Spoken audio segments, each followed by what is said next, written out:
Welcome to IBG TV. I'm your host, Mike Hill. All of the IBG performance coaches have a solid automotive background and a proven track record in the F&I office. With me today is one of our coaches, Diane Davidson. Welcome, Diane. Hi, Mike. Well, Diane, you started with us back in 2014. Correct. Wow. I didn't realize it was that long ago. I know. 7 years. Time flies, almost 8 right? years now, yeah. That's perfect. Well, when we take a look at, I said a solid automotive background, tell our viewers a little bit about your background. Let's see. Late 97, I had a couple of job offers. One was going to work for in PR for a utility, and the other was going to work in sales for a car dealer. And at that time, this dealer was had 2 locations. They were doing over 600 units a month. Wow. So, of course, I went to work selling cars.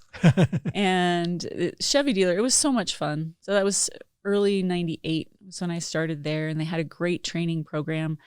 I trained in their one price program and then ended up going to work in the traditional store. And that was a lot of fun. A group that really embraced training. And so not only did I have a 2-week course without even talking to a customer, we had a class for 2 weeks, and then we about 6 months in, the finance director there put together he was actually the special finance director, and he did classes off-site and went through everything from, loan to value, how to read a credit bureau. I mean, all of these things just with the salespeople. So there were about 45 of us at that store. Wow. Yeah, it was big. Well, if you're selling 600 cars. Right. You need a lot of people to talk to customers. So about not quite a year into that, they handed me their lease portfolio and said, hey, we need to start converting these people that are in leases at the end of their lease. What do we do with them? And so they'd tried, a couple of different people had tried to, with not much success. And I had such a great time. So I got to make the outbound calls, made the appointments, brought the customers in to go over their lease end options. And that was when I got involved with finance, because we had to, figure out which products made sense for which customers and why, and putting together the package for the finance for the lenders. So, it was a lot of fun. And let's see. Then with that, because I was involved in finance, that translated into a job offer a couple of years later from a dealer group. And they recruited me to a hybrid position, I guess you would say. It was when the internet in 2000, right? The internet wasn't huge, and none of the salespeople really wanted to deal with internet customers. So it was internet sales and finance backup was the hybrid position. And it was less than 6 months, and the salespeople started to see how successful these leads that came, they used to make fun of it because they would come across on the fax machine from these different lead sources. And sometimes I had a beeper, right? They'd come across the beeper. But when I started selling more than 12 cars a month, they were like, oh, wait a second. We need more people involved in this. So I handed over the internet department, and that store now has a team of 7 people that handle their internet. Wow. Yeah, that's all they do is the internet leads there. So, the internet kind of became a big deal. Yeah, it didn't go away, did it? Funny. And then I moved back home in 2009 to Utah, and just to be closer to family again. And about 4 years later, that's when Henry Brito found me and decided I was ready for another challenge. Well, perfect. Well, as a coach, you're not dealing with just one dealer. You have many, many dealerships that you work with, and you travel a ton, especially in the last few weeks. Tell us about your travels and some of the things that you're really proud of, things that you accomplished. let's see, where have I been lately? I travel to Missouri and to Houston and to northern Nevada. So lately it's been kind of fun because I have a few new finance managers, and it's always fun to have somebody new because they're soaking up the knowledge. They're just really hungry for information. And so that part of it's fun, molding people and making sure that they're doing things the right way. The challenge, I guess, would be with our seasoned people. Sometimes they'll let some of the things that are happening in the market or right now with supply issues and volume changing a little bit. They tend to get into this negative space, right? So my challenge is to make sure that we're always coming in with just that being able to, the pivot to positive. And so one of my favorite questions to ask is tell me about your favorite customer from last week or last month, and it immediately their mind starts to focus on, there was good stuff, right? There's good stuff happening. And so it just changes the atmosphere a little bit. And that's been fun. Diane, you are constantly reading, studying. You're always recommending books and things to me. And I know you pass on a lot of the information to, your finance managers and the people that you work with. What are some of the things that you get and you pass on that you're, I know just from the excitement you show me, the excitement that you're showing them, what are some of the things that you like to pass on? I like learning new stuff. So yes, I am constantly, when I'm driving or flying or whatever, I'm trying to figure out how the book that I'm listening to or what they've experienced in this book, how does that translate into helping the finance managers? One of the books that I listened to, I Hear You. It's a short one, but he talks about empathic listening. And so if we can be in tune more to the emotion that's the customers are feeling, then we can tune into that and really help them figure out which benefits we offer we can tailor to what they actually need, right, based on those emotions. And in the book, he talks about how, as humans, we all want to feel understood.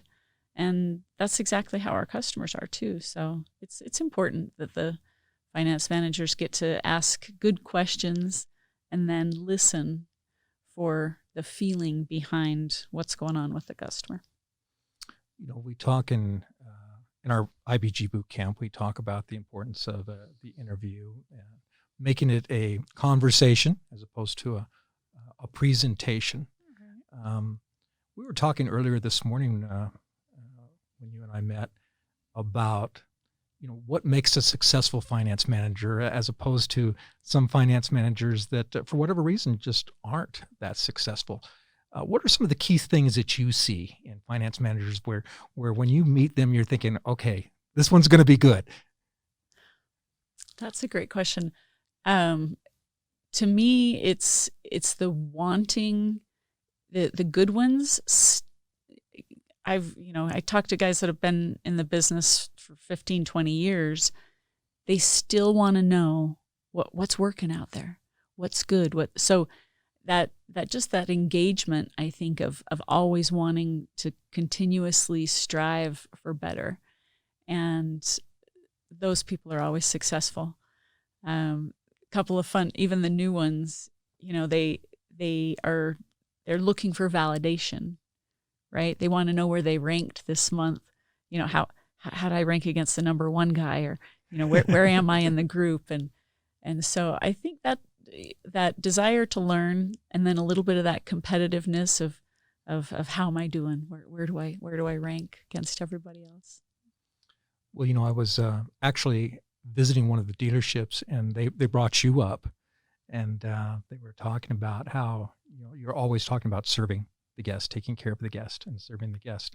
And he was very proud to tell me how well he had served this particular guest that, quite frankly, had a bad experience at another dealership, came to this dealership, and it was so much better of an experience. You know, when you come in as a coach, you know, we hear the word coach, you know, it's the drills and, you know, all these kind of things. It's not drills and those type of things. What are some of the things that you do to help coach the finance managers, the business managers to be a little bit better? I think that gets in, and, you know, we talk about business, but if our personal life is intruding on that, right? It's important to address that, because we can't serve someone else if we're caught up in our own stuff. So I talk a lot about people's individual lives, what's going on with them, and the competition that their kids are involved in, and those kinds of things. And I think once they understand that I care about them as a person, right? And it's the same thing that we do with our customers, right? We need to care about them first before they're going to care about what we have to say or how we're going to address their needs.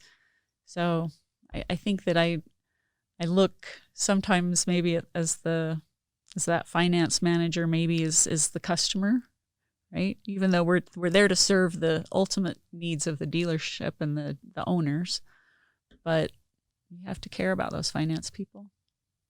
Well, it's obvious, and I look at your coaching records that you care about the people, you care about their lives, and you care about how they're presenting to the customers and taking care of the customers and serving the dealership, and that's what we're all about, isn't it?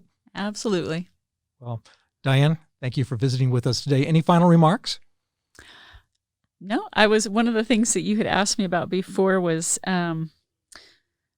about the customers these days, and they're buying more service contracts now than ever before, and you know, why do I think that has happened? And I got to thinking about it. I'm like, you know, there used to be people who would go and find a video on YouTube. You know, we can figure this out ourselves. But if you've ever tried to diagnose or make a repair yourself and you've experienced that frustration, I think those experiences are what people are taking into the finance office and be like, I don't want to have to work on my own car, right? I don't want to have the frustration of going to the parts store and taking parts back and forth if they work or don't work. One of the other ones, a guy was telling me that he had a customer insist that he get a service contract because the last car he traded in needed a repair. He couldn't afford it. And so now he's rolling that negative equity into this one. So, he didn't ever want to be in a car that he couldn't have fixed and pay off. So I think it's those experiences that the customers are having that are helping with the set. You know what? They don't want to face a situation that they've faced before that wasn't fun. Well, you know what, too? You take a look at how expensive cars are today, and whether it's, you know, $15,000, $20,000, $30,000, $50,000, $60,000, $70,000, $80,000 vehicle, the technology in the vehicles today is absolutely crazy. And, you know, more and more we're hearing from guests that if I'm going to pay this kind of money for it, I want it all to work. And you think about, and we talk about it all the time, control modules, computers, microprocessors, sensors, all Right. these things that are happening constantly in vehicles. People want to be protected, and they know it's expensive. And so, service contract penetration, you know, we talk about it in boot camp that people that maybe in the past haven't even considered a service contract, they're not just considering it. Just as you said, many of them are demanding it. Yeah. I'm going to have coverage on this vehicle for as long as I plan on owning it. And so, it's huge. It's great for the customer. There's nothing like that peace of mind of something that does go wrong, and you go, I'm protected. Yep. Well, perfect, Diane. Well, thank you so much for being with us today. My pleasure. All right. We'll see you again. Okay.